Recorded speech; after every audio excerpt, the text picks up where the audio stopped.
It has arrived. Hi guys, my name is Matthew and welcome to my YouTube channel. Here I talk about my journey as a photographer.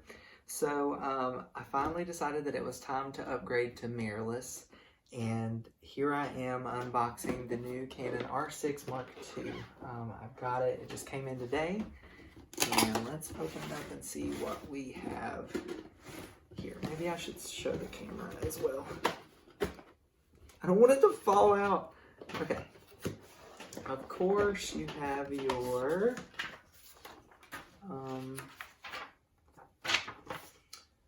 warranty, your setup for how to use the wireless and transfer your photos from the camera to your phone. You have the manual, battery charger, battery, camera strap, and then the camera itself. Oh my goodness. Oh, this is so good. This is so good. I'm so excited. All right, here it is. So things that I looked for in this camera, of course, were dual card slots, both SD, no CF card. You've got typical camera stuff. Here it is. A notable difference about between the R6 and the R6 Mark II, you have this new kind of dial between camera and video. And that's also something that I need to look for, or was happy to see, because I will soon be doing some video projects in addition to photos.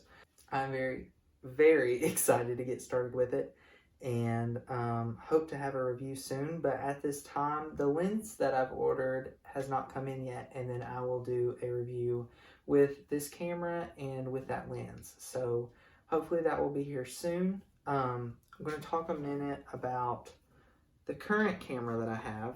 I have a Nikon D3200, and yes, you will notice that I have made the switch to Canon.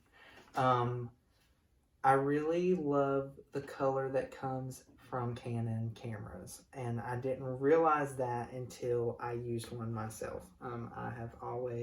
This is the only DSLR that was actually mine. At this point, I think it's over 10 years old now, so it has its limitations, and it was time to upgrade.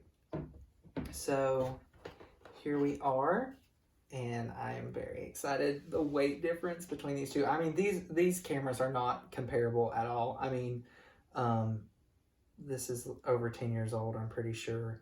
I quickly learned this camera's limitations. Well, I wouldn't say that. I learned this camera's limitations more recently, when I was trying to do different things, and I just was not able to make it work. And I'm like, okay, if I am going to do this, then I need to, mirrorless is out. I did not want to get an R6 because I thought it's been out for a while. I would rather wait, and I'm really glad that I did. Granted, I haven't reviewed this camera at all yet, have not used an R6 even, but I'm excited to see what it can do, and how different the images that I take are going to be compared to the camera that I was using. I still love Nikon, so this is a hard transition for me, but subscribe to my channel and I will upload a review video, and thanks for tuning in.